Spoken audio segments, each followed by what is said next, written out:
ya, disampaikan. Jangan di pribadi di grup. Oke, silakan. Selamat malam semuanya.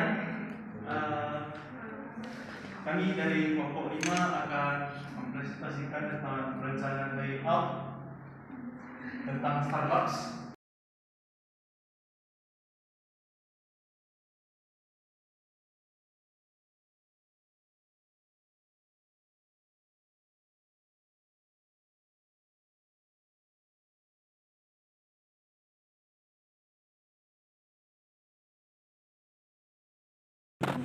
Perancangan layout ini merupakan salah satu faktor yang sangat berpengaruh pada kinerja suatu organisasi. Hal ini dikarenakan tata letak hubungan dengan keadilan bahan dan perpindahan produk, informasi, kenyamanan tenaga kerja, dan respons pelanggan. Efisiensi dan efektivitas tata letak akan membantu perusahaan untuk mencapai tujuan dan beradaptasi dengan berbagai perubahan. Untuk usaha jasa yang mengutamakan pelayanan seperti coffee shop, tata letak ini tidak hanya memperlancar kinerja operasional, tetapi juga berdampak terhadap kepuasan dan loyalitas pelanggan. Oleh karena itu, penempatan mesin serta perlengkapan produksi, ruang untuk penempatan material handling, ruangan buat penyimpanan bahan serta komponen rakitan, ruang buat tenaga kerja manusia, serta ruang lain buat mendukung proses pelayanan harus dirancang dengan baik dari awal dimulainya usaha. Hal ini untuk mengantisipasi bongkar pasang, peralatan dan perlengkapan produksi, efisiensi biaya serta selera pelanggan yang terus berubah. Salah satunya usaha memerlukan tata letak yang baik adalah coffee shop.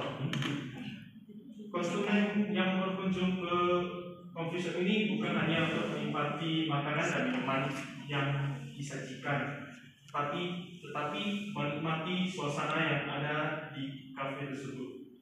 Oleh karena itu, perusahaan harus merancang tata letak yang dapat memberikan kenyamanan dan pengalaman menyenangkan bagi konsumen. Starbucks adalah coffee shop yang memiliki brand ternama karena hadir di berbagai belahan dunia. Starbucks Coffee terus berinovasi dalam meningkatkan keunggulan bersaing. Salah satunya melalui special designing marketing, yaitu memadukan tata letak yang menarik dengan kualitas produk dan pelayanan. Dan selanjutnya ini merupakan teorinya. Tata letak adalah suatu perencanaan yang melibatkan keputusan mengenai penyusunan dan penataan tata letak dari suatu pusat aktivitas ekonomi yang dibutuhkan oleh setiap fasilitas yang memiliki berbagai macam prosesnya. Menurut Heinz dan Render, layout merupakan suatu keputusan berarti yang memutuskan efisiensi operasi secara jangka panjang. Tata letak ini juga mempunyai banyak akibat strategis karena tata letak memastikan daya saing perusahaan dalam perihal kapasitas, proses, fleksibilitas, bayaran, kualitas area kerja, kontak dengan pelanggan, serta citra perusahaannya. Tujuan layout tujuannya yang pertama untuk meminimalisir biaya material handling dengan mengurangi jarak perpindahan barang dan material. Yang kedua, terdapat ruang gerak untuk pemeliharaan dan perbaikan mesin dan peralatan lainnya. Yang ketiga, menerapkan keselamatan dan kesehatan kerja untuk keselamatan dan keamanan. Yang keempat, menciptakan dan menghasilkan produk yang sesuai standar. Yang kelima, melakukan pengawasan dan mengontrol para pekerja dan material atau barang dalam melakukan pekerjaan. Dan yang keenam, meminimalisir biaya produksi melalui efisiensi penggunaan tenaga kerja. Yang ketujuh, mengoptimalkan dalam menggunakan peralatan dan fasilitas dalam kegiatan operasi. Yang kedelapan, apabila terdapat ruangan yang kosong, dapat digunakan untuk meminimalisir penggunaan ruang dan gedung. Dan yang terakhir, perubahan kebutuhan dan perilaku konsumen membuat perubahan pada desain produk untuk mendukung fleksibilitas.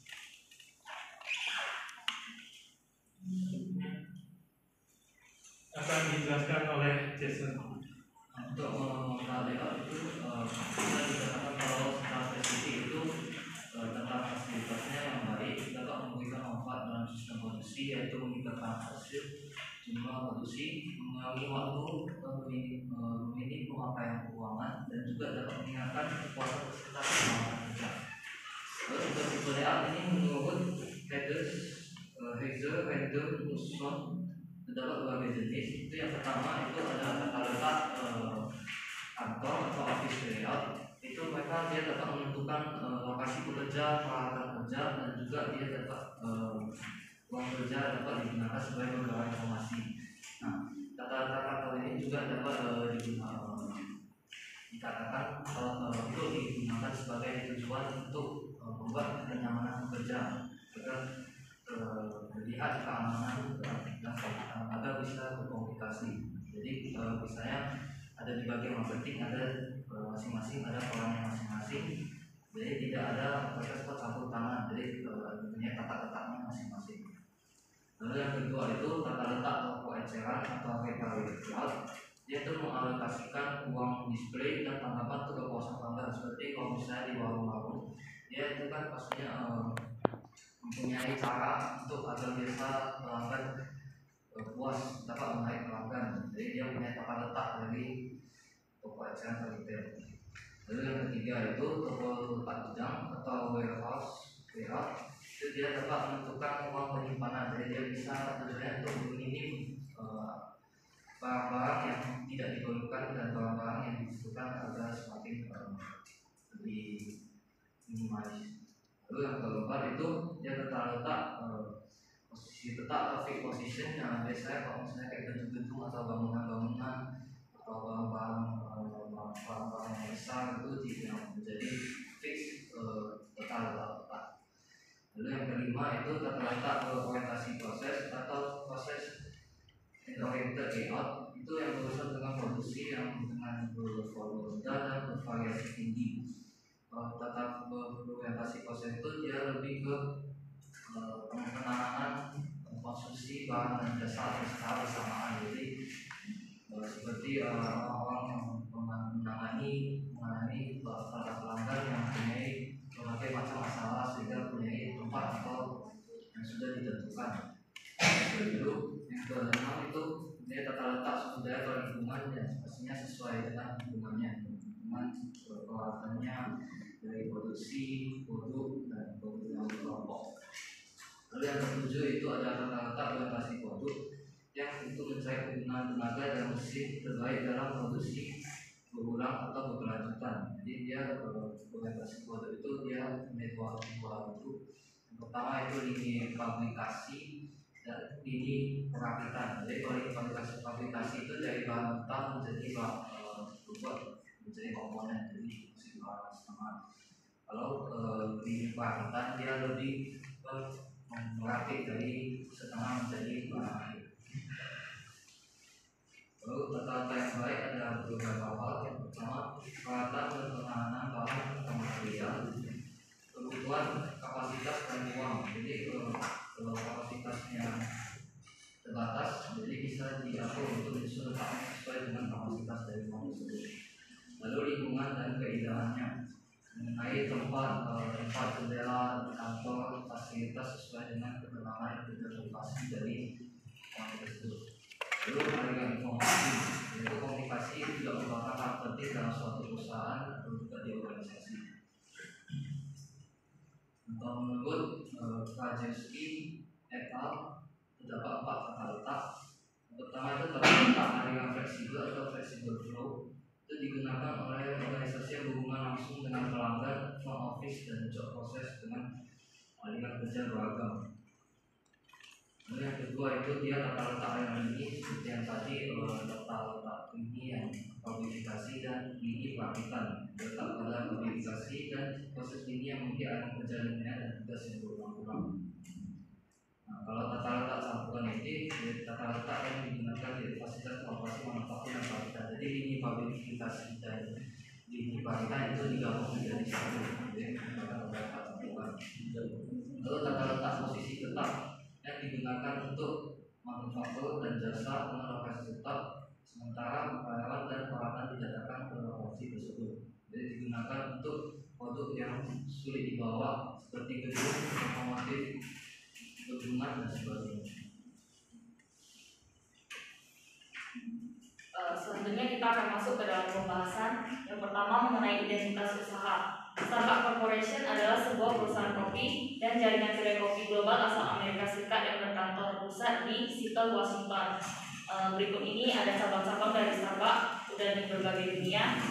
Starbucks itu menjual minuman panas dan dingin, biji kopi, salad, sandwich panas dan dingin, kue kering manis, aneka cemilan, dan barang-barang seperti gelas dan tumbler. Melalui divisi Starbucks Entertainment dan merek film musik, perusahaan ini juga memasarkan buku, musik, dan film. Banyak di antara produk perusahaan yang bersifat musiman atau spesifik terhadap daerah tempat kedai berdiri. Es krim dan kopi Starbucks juga dijual di toko grosir. Starbucks selalu meningkatkan pelayanannya untuk kepuasan pelanggan, salah satunya lewat gerai yang menyediakan layanan tanpa turun atau disebut juga dengan drive-thru. Starbucks juga telah membuka gerai drive-thru di Indonesia, salah satunya itu Starbucks drive-thru di Tanjung Morawa yang resmi dibuka pada tanggal 17 Oktober 2022 lalu yang beralamat di Jalan Limau Manis, Kecamatan Tanjung Morawa.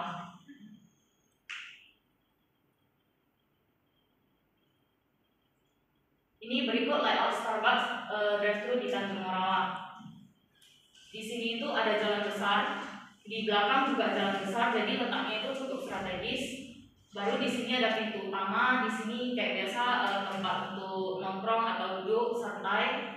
Terus di sini kasirnya, di sini terdapat mesin kopinya. Kalau untuk drive-thru-nya itu dia di sebelah sini. Jadi mobil yang melintas lewat sini tempat drive-thru.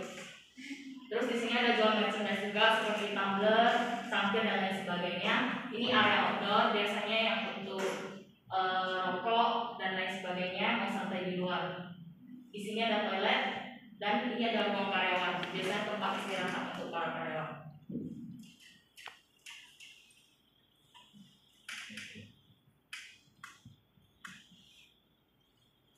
Terus alokasi luas ruangannya.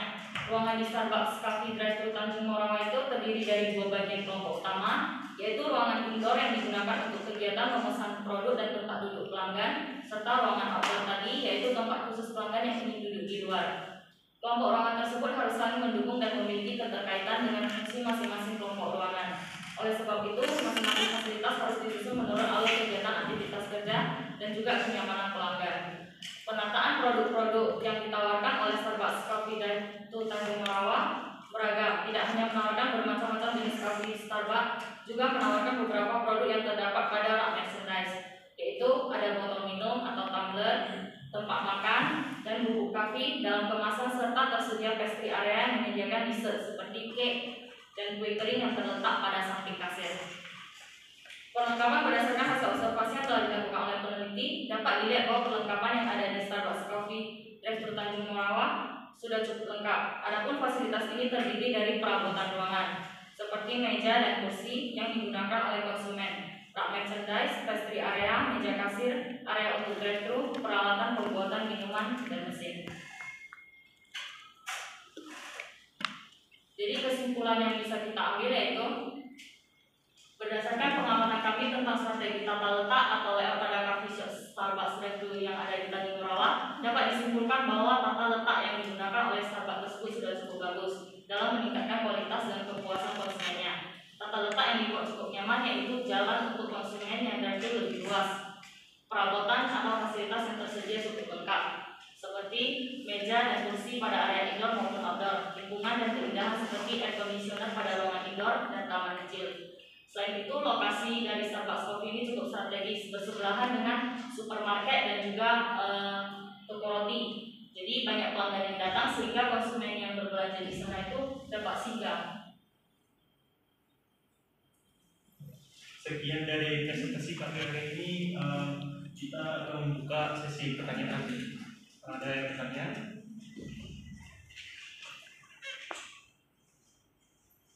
Nggak mau menambah nilai? Menurut tanya boleh kita tambah nilai. Bu, mau tanya Bu. Siapa? dari kelompok 6. Oh, nama saya Sirwindi, Bu. Silakan pertanyaan apa yang Anda ucapkan. Dari layout tersebut, apakah masih ada yang perlu ditambah? Kalau masih ada yang mau ditambah, maksudnya apa aja itu dan jelaskan. Terima kasih pertanyaannya.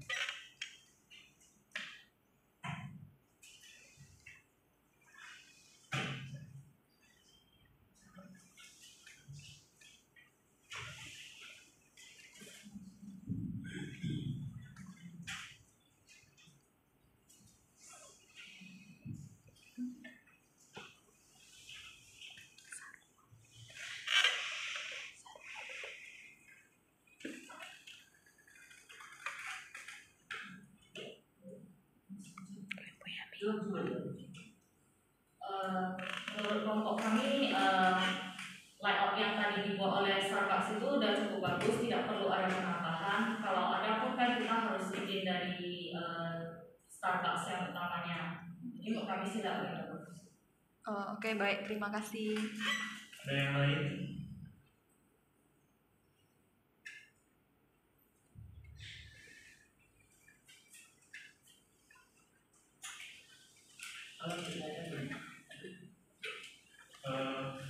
Sekian dari presentasi kami hari ini.